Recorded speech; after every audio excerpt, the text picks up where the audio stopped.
I know we haven't spoken in a while, but I'm guessing right now is the perfect time to talk again. You know, they say the more that a child walks with you, the harder it is to scrape a knee. But I don't think you understand how hard it is being your son. Listen to all your goals and ambitions of being a good man, where good man don't stand a chance in this evil world. Hell, man, sometimes I feel like Simba just wander around the forest looking for Mufasa. I had so many questions, and you wasn't there to answer none of them. And when I look inside the mirror, I see half of myself, because your half, that's lost in time. Yeah, I dropped out of school, but what good is a college degree if ain't no jobs hiring? And grandma raised me on the Bible. And that's why I've been looking for all the answers in it. You know that it says if you train a child up on which way he should go, that even when he gets older, he won't depart from it. Maybe that's why I bury my problems deep inside a box within my mind, that when it gets too full and I can't close the lid, then it's fuck you to my family and friends. And I'm sorry. I'm sorry.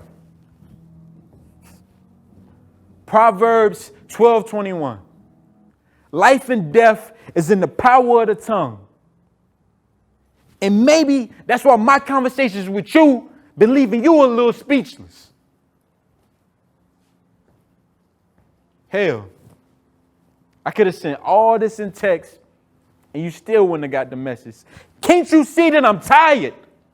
I'm tired of fighting with my family and friends, asking myself, am I an angel or a demon? You was not there to show me how to be a man, and I'm sitting here fitting on pants of a man I've yet to become. If I abuse myself on the daily, then who can I love?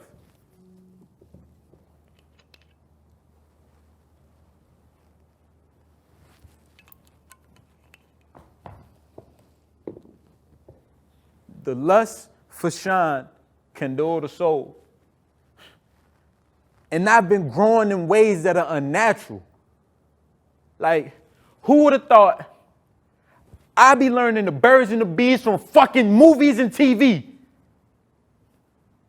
It's so many things that you didn't tell me. Like how cops was going to be our rival gang. And call us dumb niggas because our culture is contagious.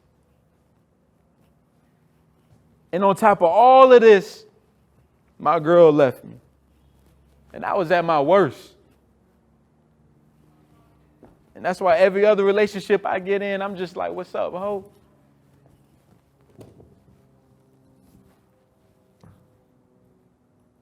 I've been looking for things that'll touch my soul.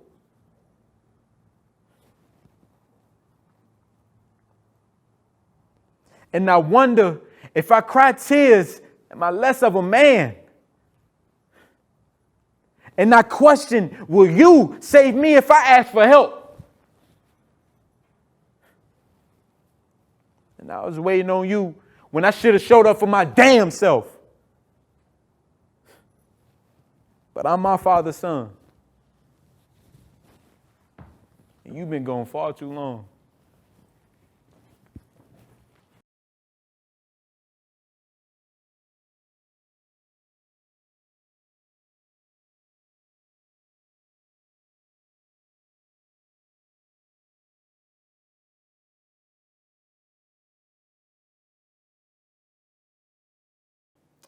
Hello, everybody, and welcome to Conversations with Cook. I'm your host, Terrence Cook, and I'm here with Brenton Dorsey. Brenton. Welcome to the show. You know, it's an honor to have you here on the show. Brenton, tell the people about yourself that don't know who you are, where you're from.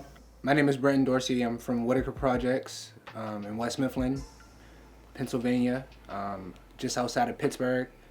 Not too many people know about Pittsburgh for real, so we just tell everybody we from Pittsburgh, so it's easier that way.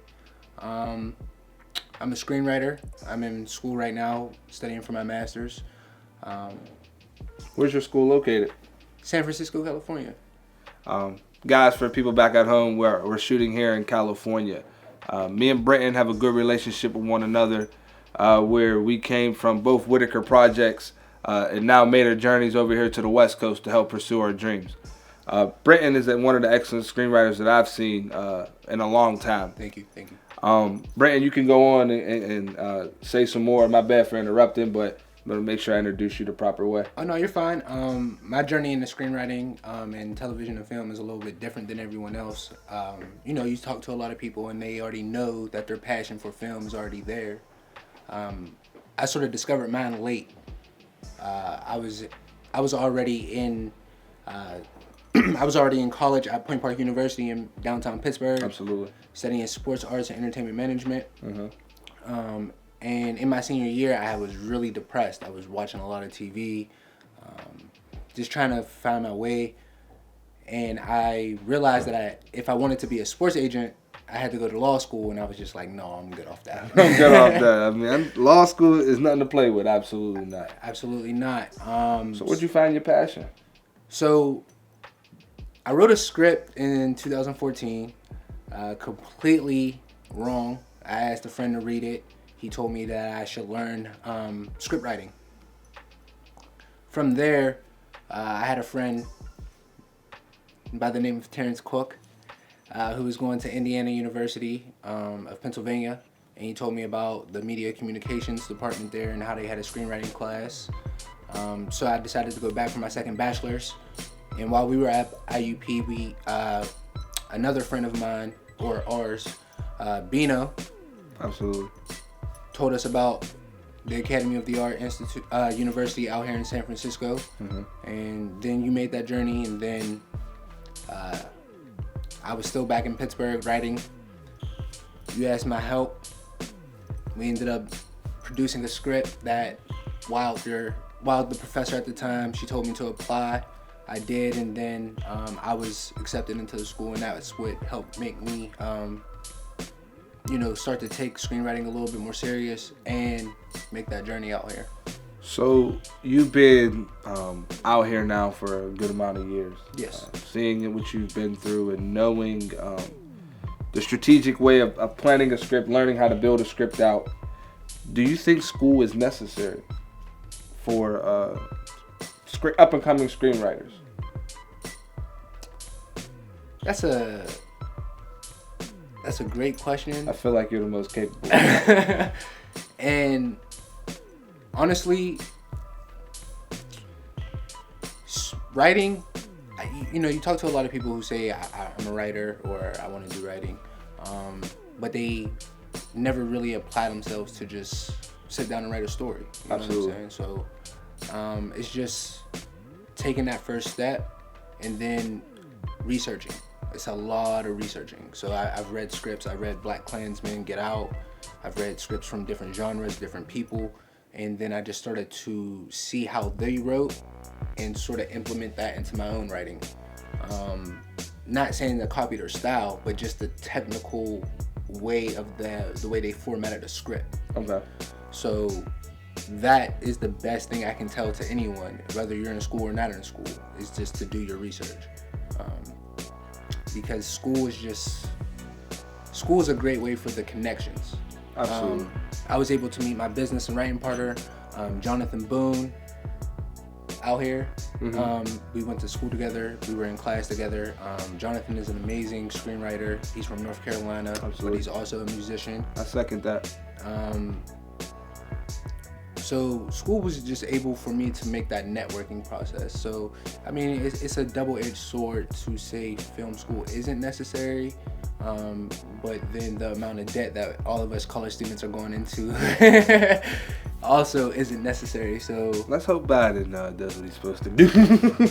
shout out to that. But we'll see. So, all right. So we're leaving Pittsburgh. We're in California. We're getting our feet wet. Is there anything that you did while in school, like host anything that helped bring a collective together? I'm glad that you asked that. as I mentioned before, I was able to meet my business and writing partner, Jonathan Boone, out here. And last year, we threw the all-black film mixer in Oakland. So we didn't matter where you were, where your experience was, whether you're a cinematographer, writer, director, set designer, we didn't care. As long as you were African American, just come on out. And what was your message behind it? We just wanted to get together. We wanted to see who was all in the area that we could work with, collaborate with. Because as you know, we've been out in the Bay for a little bit. Absolutely. And doing the independent route, you know, and going to school, it's hard to meet everyone. Absolutely. So, and it's extra hard to meet everyone black that's wanting to do film. So, to throw that mixer and bring people together that was all African American was beautiful. We were able to produce a couple projects off of that, like people who met and networked together. They've gone off to make their own projects, and this year, following the COVID guidelines, me and my partner are planning on throwing another mixer to not only showcase the people who have collaborated together, but you know, to continue to build on the previous. So is there a reason why you throw it in Oakland per se? Well, you know, it's the Black Panthers. It's African American. There's no better place than Oakland. It's the historical reverence of it, as well as there's other black businesses that we could collaborate with. We were able to collaborate with Joyce Gordon Gallery. She was able to host us. Well, most importantly, where are we able to find you guys at if we wanted to come along and wanted to sign up and get a part of the program? Well, me and Jonathan each have our own individual Instagrams that we promote on, as well as we're getting ready to launch a new like promotion for the film mixer once we get that going up and running, as well as we're getting ready to drop a monologue on February 1st. So tell us about this monologue. The monologue on February 1st was written by me, directed by me, but collaborated with Siege Inc. Okay. That consists of Anthony Sapal and Jordan Black, two of the dopest black filmmakers you could find in the Bay. Absolutely. I second that as well. It was performed by my business and writing partner, Jonathan. As I said before, he's a musician, so you know he has a way with words. But the monologue is essentially, you know, a black male, you know, venting his frustrations and thoughts and ideas to what it's like to be in America sometimes, you know. So, take me back. I'm glad that you said what it's like to be black in America in this time that we're in right now. What would your monologue's message be to the person that's growing up black and seeing what's going on now in our day and age? We're in 2021 now, where it's looking a lot like 2020, if you ask me. You know, but we're already off to a rocky start to the year. So with your monologue, what do you want to convey with that? Well, you know, or would it even start to ask double questions, but would it even tap into what's going on now? Oh, of course it's going to tap into what's going on right now. You know, it touches on a lot of things that black males go through, not only as a youth, but as men. Okay. You know, we tackle with police brutality, not to keep beating on that drum. We tackle with women, family issues, religion, you know, upbringing, sometimes absentee fathers. So, you know, it touches on a multi-layer of things. So if you pay close attention, you know, you might find a nugget in there for you. Speaking of nuggets, I know you have a nugget tucked away with this film coming up. Yes. So don't be stingy to the people. Announce what film that you got, that you're working on. Hoping to produce possibly next year, by the end of next year. Well, hopefully we can go into production this summer. Mm-hmm. But the film is called Desperate Measures. It's my baby. Okay. This is the first script that I wrote. This is literally what started my journey to script writing and being a filmmaker. It touches a little bit about being a black male in college, especially being a black male in college from a rough environment. Not everyone views the intellect of a black male that comes from those environments as strength. Absolutely not. Sometimes it's viewed as a weakness, and you know, Nipsey talked about it in gang culture and street culture. You know, we touch on that. We touch on, you know, what it's like to be raised in Pittsburgh, which is literally one of the most racist cities in the country. We're home to Klan, and they just put out, the University of Pittsburgh just put out the study in 2019 that Pittsburgh is one of the worst places to live in America. So, you know, to make it out of there or to strive there, You gotta be Jesus Christ. you gotta be real strong-willed and, you know, strong-minded. So shout out to anybody that's, you know, thriving, not only in Pittsburgh, but in this country, period. Now we're going to start with some rapid fire questions I want to get at you. Okay. And then I'm going to give you a platform to talk about the advice for up and coming people such as yourself. Okay. So we're going to 5 questions. Okay. Yeah. What are you listening to now? Right now, I've been listening to Back In by Don Toliver. Okay. My roommate got me on that song heavy, and Minivans by Dorsey. I think that's his name. Okay. It's him and Dirt. Doughboy. Doughboy and Dirt. Okay. Doughboy Okay. and Dirt. That's what I've been listening to. What's your favorite movie? Oh, he got game. No question. Why? Bro, it's basketball. If you know, okay, so for the people who know me from Pittsburgh and from Whitaker, you know my family. And if you know my family, you know my older brother, Bryant McAllister, was a star player in high school and in college. My older sister as well, she went to Point Park and held records. So I even played a little bit in high school, walked on in college, and then left. So, you know, basketball is a big part of my life and my family's life. So that was one of the movies that stuck with me. And it's Spike Lee. What's your favorite color? Silver. What's your favorite? Excuse me. I was about to set you up, but no. Favorite place you've been to in California? LA. Why? It's just party central, yo. It's literally like you can go down there and just find something to get into. So do you think when you go to LA, I know for me when I go to LA, I see opportunity that we were deprived of growing up in Longview. When I see LA, my eyes light up. Like I can never be. I just see opportunity. You know what I mean? Like that opportunity. Like when I think LA, my eyes light up. Like opportunity. You could be whoever you want to be. Absolutely. You know, it's the land of glitz and glamour. So you can make anything stick. But we also live in the age of social media where a lot of capping going on. You know, I try not to get caught up into it too much. You know, I like to have my fun in LA and then go back and handle business. Business in the Bay. All right, so Brenton, what would be some advice you would give to a person that's in your shoes now or up and coming to be in your shoes? Don't let anyone put fear into your plans. If you got a plan, everyone's not going to see your vision. But if you got a plan, you got to stick to it and you got to find a way to maneuver through it. But don't let anyone speak fear into your plans. Because the moment you start to doubt, then things start to unravel. That's the best advice that I could give to anyone. But to black filmmakers specifically, shoot. If you got a script that you love, you know you can get it done, and you know you can get decent quality. Let's not put out anything. Let's put out good quality, but you know you can get it done. Do it.